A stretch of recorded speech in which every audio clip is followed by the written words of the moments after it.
আজকে আমার আলোচনার বিষয় সহবাসের শুরু থেকে শেষ পর্যন্ত লিঙ্গ নিস্তেজ হবে না, সমাধানে হোমিওপ্যাথি ঔষধ। দেশের এবং প্রবাসের ভাই বোনদের প্রতি সালাম। আসসালামু আলাইকুম। আমি প্রভাষক ডাক্তার রিক্তা পারভিন, হোমিওপ্যাথি এবং আয়ুর্বেদিক চিকিৎসক। বাংলাদেশ সহ এশিয়া মহাদেশের অধিকাংশ পুরুষের যৌন অক্ষমতায় ভুগছে। অধিকাংশ মানুষের ধারণা থাকে যে বয়স যত বাড়তে থাকে যৌন অক্ষমতা তত বেশি হতে থাকে। আসলে চিকিৎসা লাইফে আমার অভিজ্ঞতায় আমি দেখতে পেলাম যে বয়সের সঙ্গে আসলে এর কোনো সম্পর্ক নেই।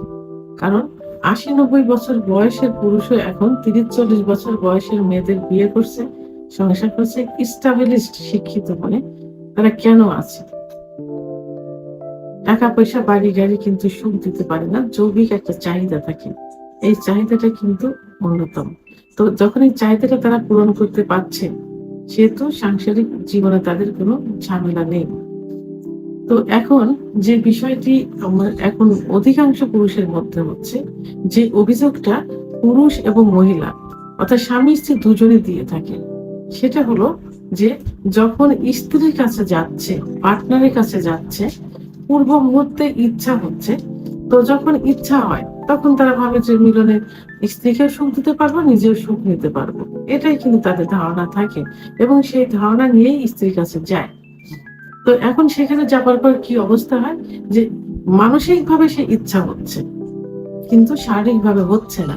কারণ দেখা যায় যে ইচ্ছা হলেও উত্থান হয় না, আবার উত্থান হলেও কিছু সময় পরে এমনিতে নিস্তেজ হয়ে যায়, যৌন মিলনে যেতেও হয় না।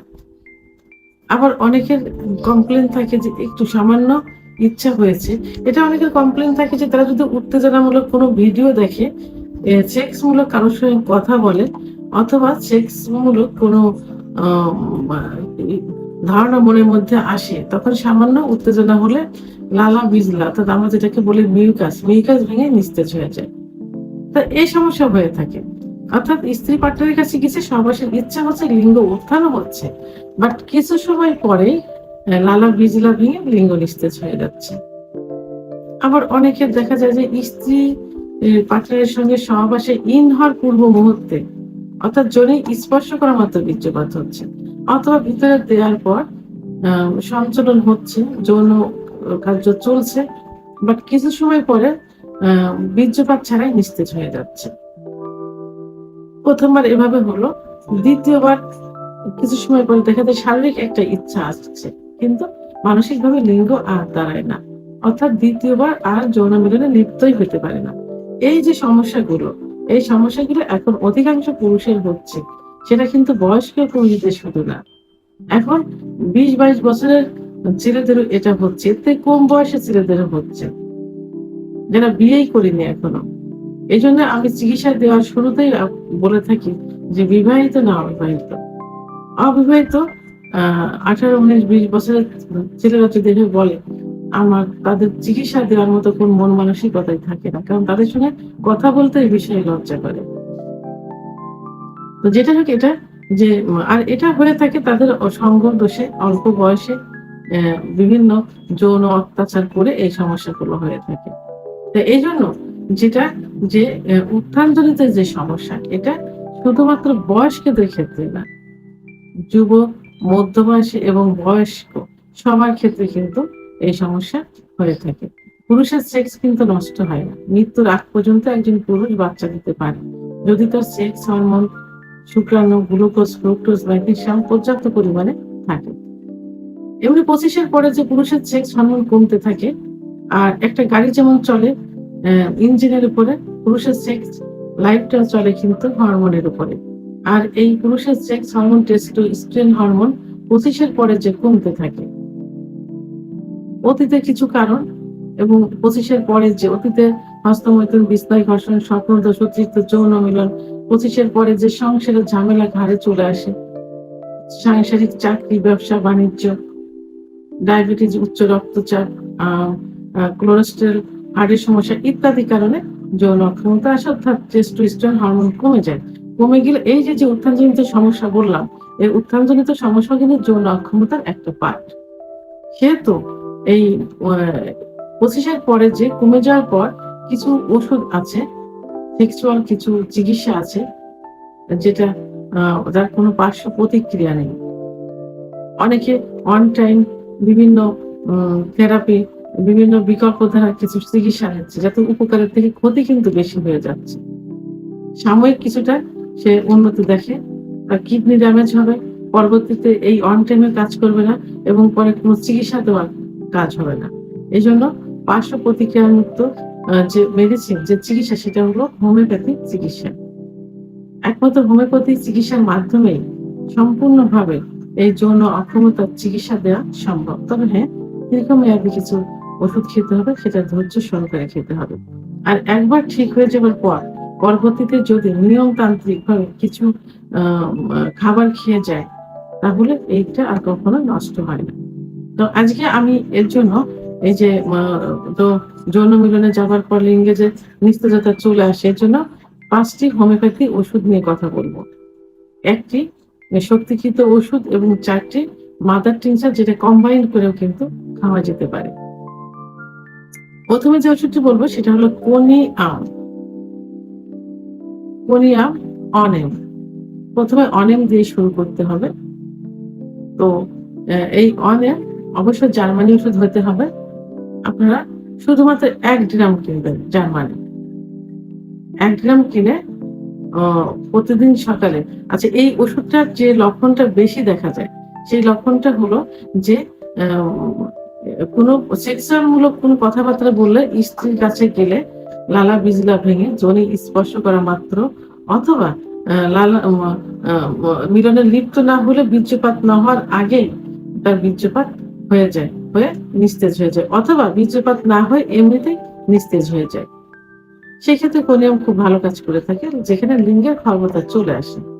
তাই এই অনেম ওষুধটি অনলি ২ ফোঁটা করে সকালে খালি পেটে জিহ্বার উপর দিয়ে খেতে হবে এবং দুপুরে খালি পেটে জিহ্বার উপর ২ ফোঁটা খেতে হবে ৭ দিন। ৭ দিন খাওয়ার পর ১ মাস অপেক্ষা করতে হবে।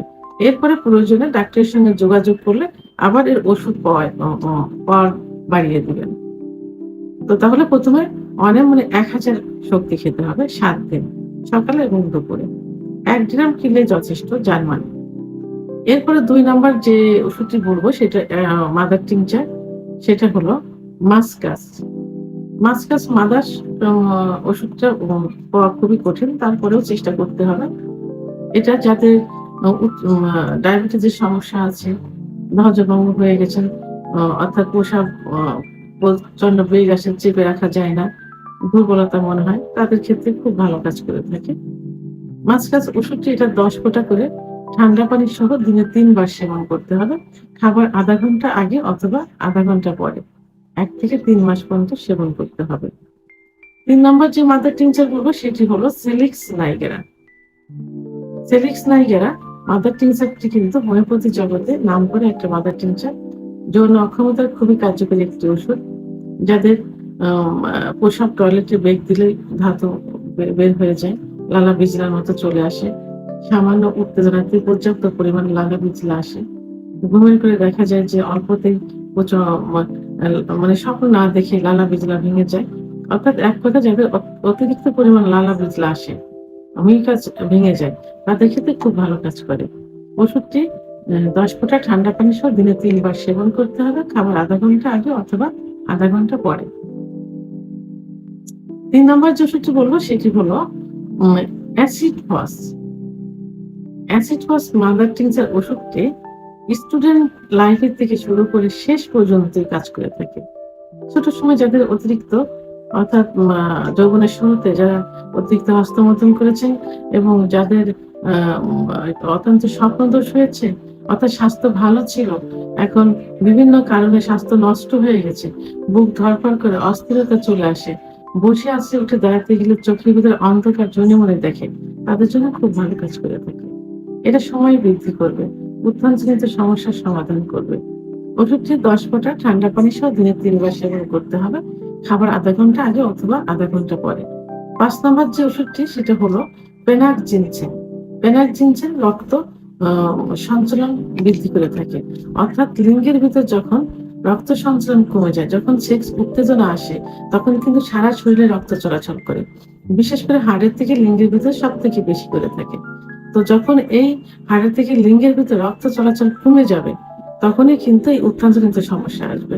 অর্থাৎ সহবাসে গেলে উত্থান হচ্ছে, কিছুক্ষণ পরে নিস্তেজ হয়ে যাচ্ছে। তো সেই ক্ষেত্রে পেনাক্সিনসেন খুব ভালো কাজ করে থাকে। ওষুধটি 10 ফোঁটা ঠান্ডা পানি সহ দিনে 3 বার সেবন করতে হবে, খাবার আধা ঘন্টা আগে অথবা আধা ঘন্টা পরে। তাহলে কোনিয়াম ওষুধটি 7 দিন সেবন করে 1 মাস অপেক্ষা করতে হবে। আর মাদার টিংচার 4টি 1 থেকে 3 মাস পর্যন্ত সেবন করতে হবে। প্রয়োজনে 6 মাস পর্যন্ত সেবন করা যেতে পারে। অবশ্যই জার্মানি ওষুধ হতে হবে, বিশ্বস্ত জায়গা থেকে নিতে হবে, সিলগালা অবস্থায় নিতে হবে।